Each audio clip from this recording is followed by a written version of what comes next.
Good evening. I don't know if you noticed I'm combing my hair a little differently. But you know what today is, don't you?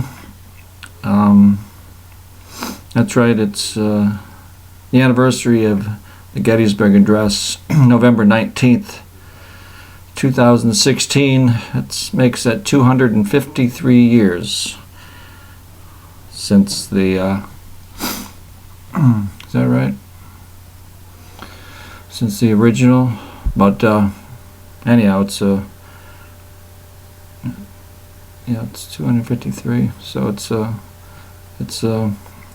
almost a half a score of scores between now and then. So just to recognize the day, I only gave the speech one other time this morning at the car repair shop. So here it is for you. 77 years ago, our fathers brought forth on this continent a new nation, conceived in liberty and dedicated to the proposition that all men are created equal. Now we are engaged in a great civil war, testing whether that nation or any nation so conceived and so dedicated can long endure.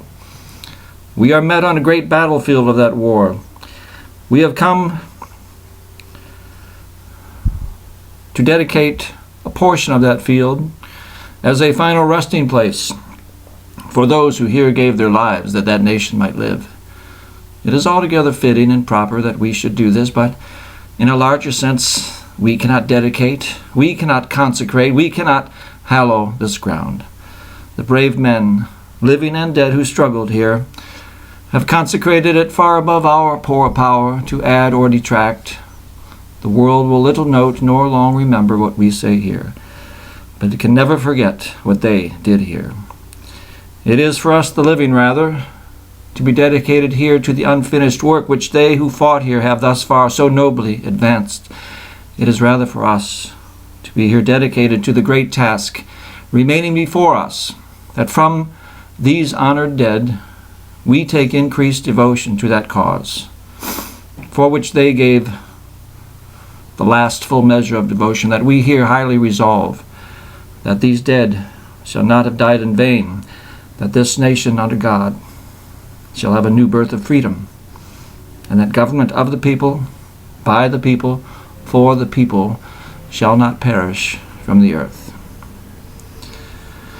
Thank you, and drive your buggies home safely tonight.